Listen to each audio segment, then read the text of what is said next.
Okay, we're going to take this melody harmonization concept and apply it to Happy Birthday. And let me just offer you a couple of things here. This is the melody harmonization system I created a video on. And if you didn't download this, go download it. It's not going to cost you anything. This is about a 12-page guide. And this is just the main page, but the other material in there just explains how this melody harmonization system works. You take a single one-note melody. You can play a chord underneath it. You can play a bass note in your left hand, or bass note or bass notes. You can play it in octaves. You can create a major harmony or a minor harmony. I'll put the video in the description on that. This is Happy Birthday. This is a lead sheet. Now, if you know anything about lead sheets, you'll know that they're just a single note melody line on a treble clef, no bass clef, and you have your lyrics, and that's it. And of course, there's chord symbols on it. These chord symbols are color-coded to coincide with this melody harmonization guide. So, and also I put these, I just put these measure numbers here so it would kind of go along with the instruction. Download this also. I tell you what I'm going to do. I'm going to put these two together as a package. And what you can do, you can download them and you'll get them free with a free subscription to the Color Notes e-zine, which goes into your inbox and has all kind of tips about piano playing, learning creatively, and that sort of thing. So go get these two items here. Okay, Happy Birthday. I don't even have to explain, but you can take a single, this is the single note melody version of Happy Birthday.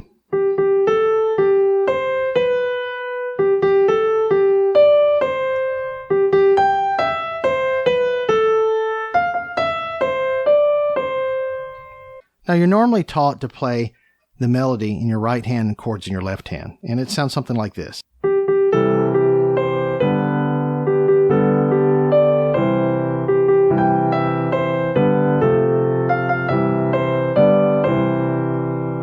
Okay, that doesn't sound bad, but here are the limitations with just having a one-note melody and a one-note melody line and just playing the chords in your left hand. Number one, I can't play the chords any lower than what I'm playing them here.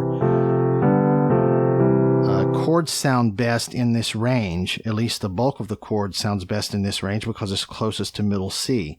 But if I were to play these chords down here, as you can see, it's way too muddy. It just doesn't work. So you have to play the chords in this range. Also, I have to play the chords in inversions, which is basically just a voicing concept to smoothly move from one chord to the next chord. As you can see, they're not all in root position. If I wanted to play these chords in root position, well, what I would have to do is just take my whole hand and pick it up and jump from C to F and from F to G and then back down. It's just not a comfortable way to play chords. So there are instances where you would and you may play chords in your left hand, rootless voicing sometimes if you have a bass player, but that's beyond this. So what the solution here is, and what this melody harmonization concept is about, is taking the chord and putting it in your right hand. And Happy Birthday, at least the version that I'm playing, only has 3 chords, but by changing the bass note, and which you're going to see, it's going to change it into, having 6 chords in it. So, and I'll talk about a couple of options that you can use. Okay, so we have these first 2 notes, happy, okay? We're going to harmonize it with a C major chord. Now, these are pickup notes, and which they're not a full, complete measure, and you don't really have to play harmonize a pickup note, but I'm going to do it here for this video. I'm going to try to keep it with a single melody note or single bass note in my left hand as I play the melody.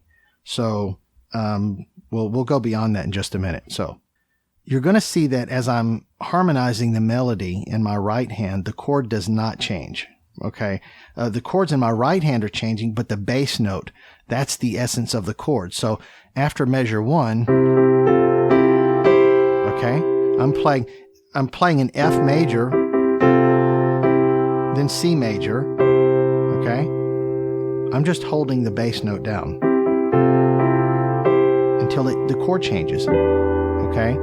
So just remember, you don't have to change the bass note, and I would not suggest changing the bass note every time you change and you harmonize a melody note with a different chord. That doesn't really work, and it's not necessary. It would be, something like that. That doesn't really work. So we're going to hold on to the bass note, and of course, as you know, I'm holding onto the sustain pedal, and I'm lifting up before my next chord. So the C major chord is going to harmonize G. Moving on to the second measure, harmonizing A with the F chord, still holding on to C. Harmonizing G with a C major chord. Harmonizing C with a C major chord, still holding on to C. And then the chord is going to change at the third measure, and it's going to be a B melody note. We're harmonizing that with a G chord, but we're doing it over E. Okay, we could just as easily, okay, but since we played C major for the first two measures, we're going to go into this minor harmony, okay? And then we're harmonizing G with C, similar to those pickup notes, the same two notes actually, but it's in a complete measure, so it's not really referred to as pickup notes, okay? F major over D, harmonizing this A note, all right? This A, harmonizing G with a C major chord, harmonizing D with a G major chord, okay, still holding on to that D in the bass, okay? And then, all right, harmonizing C with our C major chord, all right? Okay, actually I'm not really supposed to play the C again, but you can, but it's, all right, now we're kind of moving our right hand up just a little bit of a jump.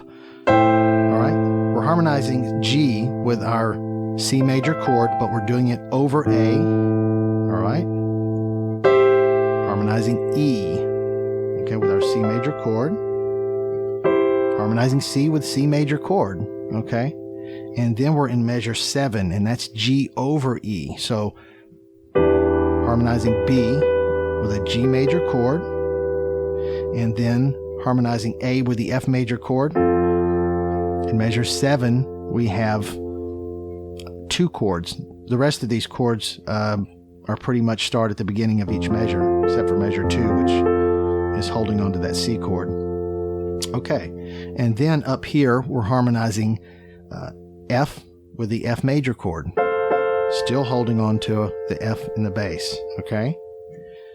C, we're harmonizing E with a C major chord over A, harmonizing C with a C major chord, still keeping the A, harmonizing D with a G major chord, and the very end here, harmonizing C with a C major chord, okay? So that's a little chopped up. Here's some options that you can do. In measure 7, you're playing this F major chord. You're playing it over an F, right? But you could just as easily play it over the D. So in measure 7 at the beginning, it's G over E. Okay? What we did was this. Okay? But who's to say that you have to play that F major chord? You could play the, okay? Play the F over the D. And by the way, this is something I should have mentioned earlier. Whenever we play, for example, in measure 3, when we play the G over the E, okay? That's it right there. But either way, that's G over E.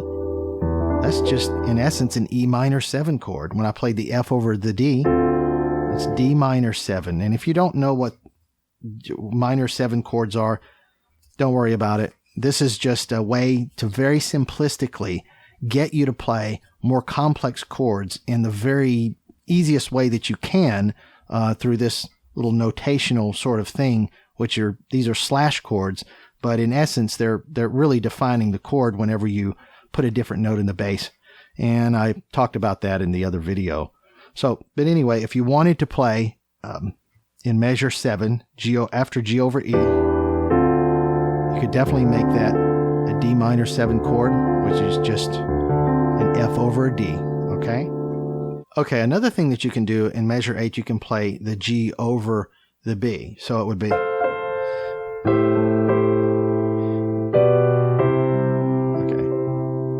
All right, so if I'm here, and this is what we were doing, the G major chord and then to C.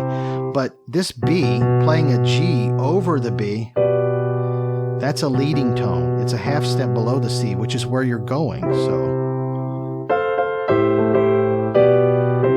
okay, so you could do that. And I know I'm doubling the bass, just a habit that I have, doubling the octave. So we're doing that also. You could also, this last G chord, you could also substitute. By the way, that G over the B is not in the melody harmonization system, not in this one. So just don't worry about it. But that's just really a way for you to understand that you can go way beyond this. But I don't want to go too far out with all the possibilities because it would just confuse you. So just keep that in mind also. So in the very, this last G chord, if you didn't want to play the G, you could play, and this is in the melody harmonization system, you could play the 2 chord, which is your D minor chord, right? D minor. If you wanted to, you could do that also. Really, the 5 chord most often, leads to the 1 chord, and it sounds really good when you're going from the 5 to the 1, but there's no reason why you couldn't use the 2 chord to go to the 1 chord. Be aware you can also ripple some chords.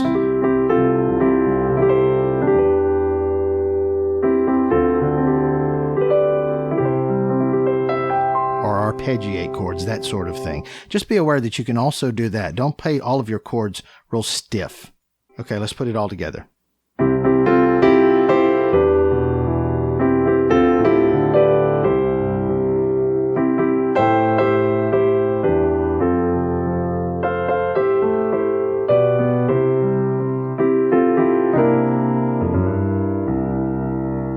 Okay, I couldn't resist that little bluesy ending there.